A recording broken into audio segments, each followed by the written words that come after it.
So it's a real attack on the culture, in general. So I said, how did she, because she was telling me about this background. I said, well, how did you become a fighter? I could see her maybe doing this or that and so forth. And went from that to being a guerrilla.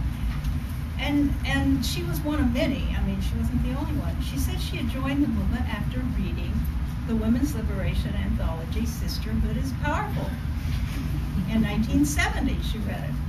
And she went out and signed up with the guerrillas. Not only did she embrace feminism, upon reading the essays, one of my own is in the book, Female Liberation as the Basis for Social Revolution, and she mentioned that. She said, I really like this one. She didn't know I was the author. I said, I wrote that, Sophia. I said, oh my God.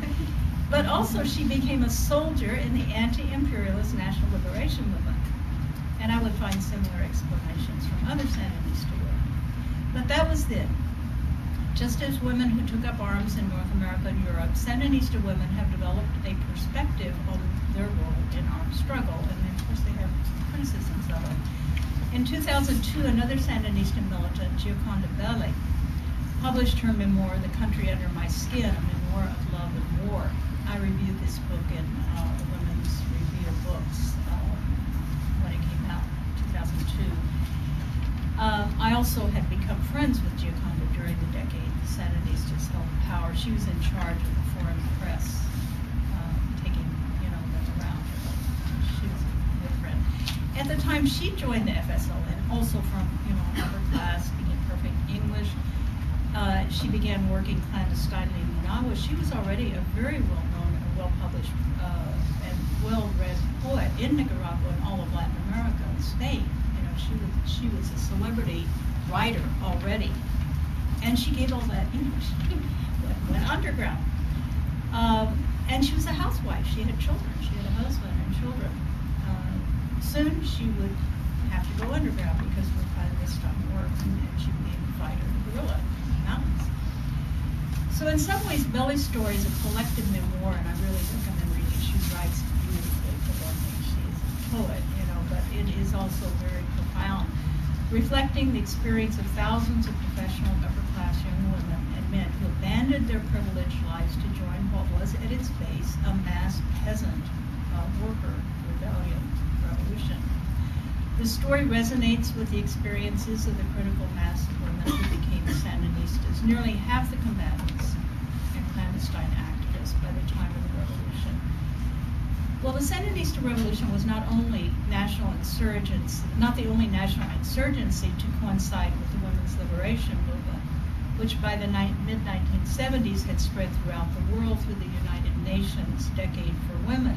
And that began in 1974. It kind of took what we had developed here, and we have to really credit Charlotte Bunch as one of those feminists who really took it, and I got involved actually in the indigenous movement, but also Indigenous women in this decade for women, and we're now in, I think, the third decade for women at the UN.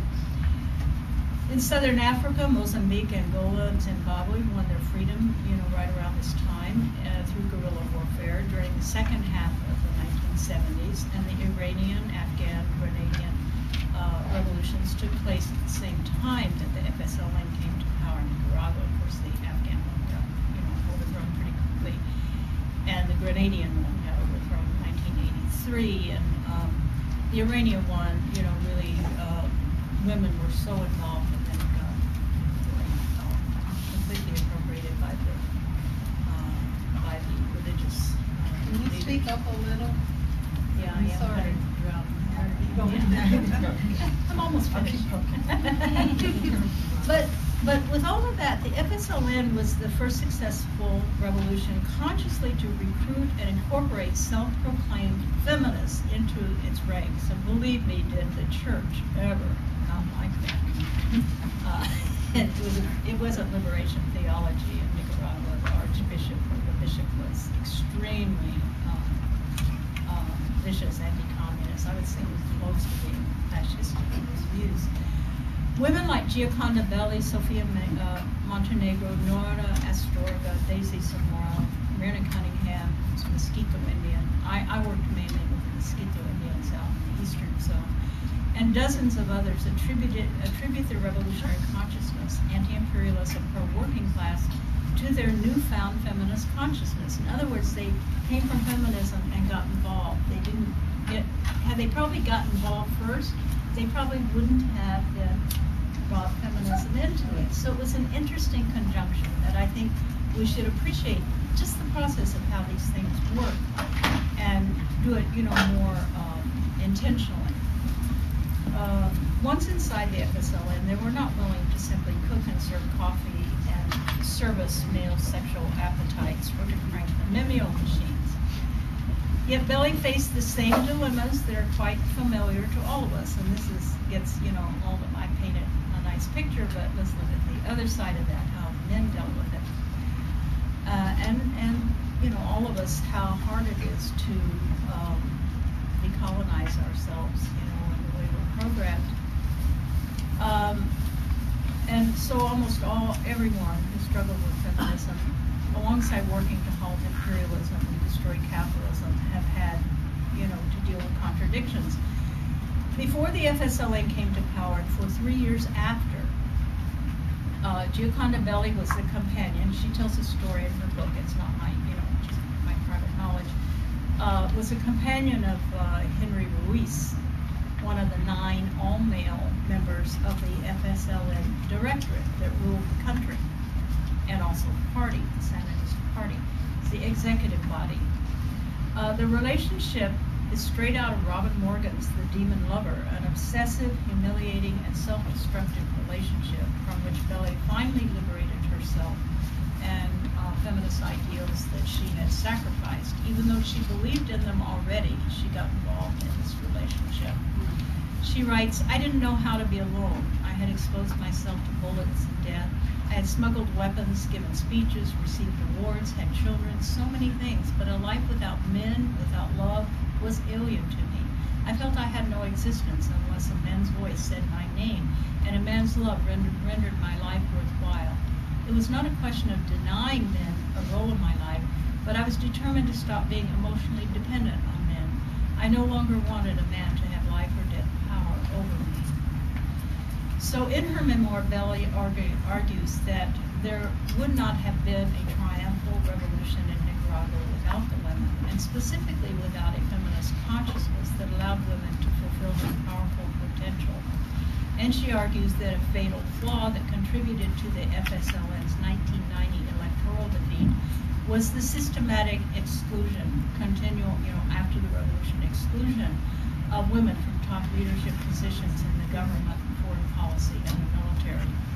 She does not deny that the U.S.-sponsored Contra War whittled away support for the FSLN as the government was forced to impose the draft, rationing, censorship, and curtailment of civil liberties. Even by 1983, the entire population, including foreign supporters like me, was exhausted, sleep-deprived, in constant danger of death, and afraid of what appeared to be an imminent full-scale aerial bombing of Nicaraguan cities by the U.S. military and occupation of the eastern half of the country. The invasion of Grenada was seen, and there were plans that contingency to move over to eastern Nicaragua and occupy the Caribbean coast of Nicaragua, where I was working. Belli writes, "I will never cease to be appalled at the utterly venomous, unwarranted manner in which the United States acted toward a tiny country that simply tried to do things its own ways, even if this meant making its own mistakes."